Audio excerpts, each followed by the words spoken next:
بسم اللہ الرحمن الرحیم۔ محترم ناظرین، السلام علیکم ورحمۃ اللہ وبرکاتہ۔ اللہم صلی علی سیدنا و مولانا محمد و علی آل سیدنا و مولانا محمد و بارک وسلم۔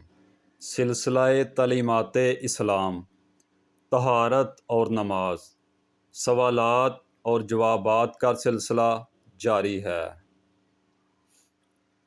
جی تو محترم، آج کا ہمارا سوال ہے سوال نمبر 2۔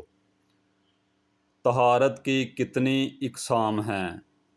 جواب: طہارت کی 2 قسمیں ہیں، طہارت صغریٰ اور طہارت کبریٰ۔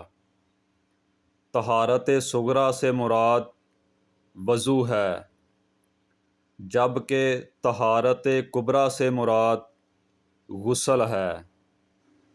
اچھی ویڈیو کو لائک، شیئر اور سبسکرائب کرنا صدقہ جاریہ ہے۔